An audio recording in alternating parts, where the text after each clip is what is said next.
इस दुनिया में बहुत ऐसे लोग हैं जो अपने काम करने के तरीके को अलग से करते हैं। कुछ ऐसे लोग हैं जो मेहनत को काम की वैल्यू देते हैं और कुछ ऐसे लोग हैं जो भाग्य को सब कुछ समझते हैं।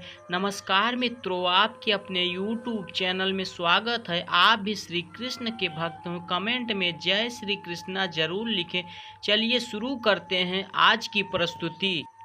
एक बहुत ही घना जंगल था। उसमें एक महात्मा जी रहते थे। जंगल एक नदी के बीच में था और नदी के दोनों किनारों पर दो राजा रहते थे। दोनों राजा एक दूसरे के दुश्मन थे। दोनों एक दूसरे को देखना पसंद नहीं करते थे, लेकिन बात एक थी, दोनों के लिए एक ही था। कोई काम के लिए एक बार महात्मा जी के पास जरूर जाते थे। दोनों राजाओं में गुस्सा बढ़ गया और दोनों सोच लिया अब युद्ध से ही निपटारा होगा। सबसे पहले राजा महात्मा जी के पास पहुंचा और सारी बात को बताया।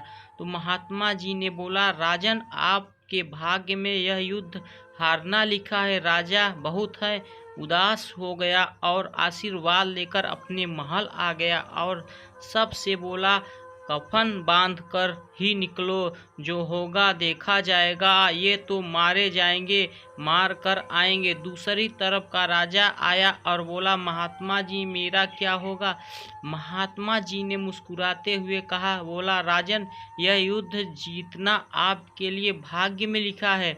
राजा बहुत ही खुश हो गया और अपने राज्य में आकर सबको यह बात बता दी।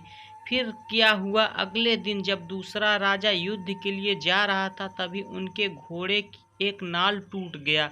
मंत्री बोला, राजन बदल लो, लेकिन राजा को बहुत ही घमंड था।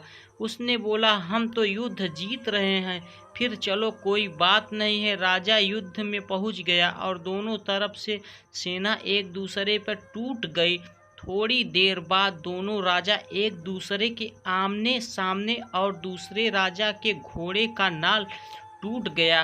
पहले राजा जो कि हारने वाला था, दूसरे राजा ने बंदी बना लिया। जीत के बाद पहला राजा महात्मा जी के पास गया और बोला, आपने तो बोला था मैं हार जाऊंगा, लेकिन मैं तो जीत गया। फिर महात्मा जी ने बोला, राजन, आपके भाग्य में यही लिखा था, लेकिन आपने मेहनत से अपने भाग्य को बदल दिया। दोस्तों, इस कहानी से हम लोगों की यह सीख मिलता है कि भाग्य भी उनका साथ देता है जो कड़ी मेहनत से काम करते हैं।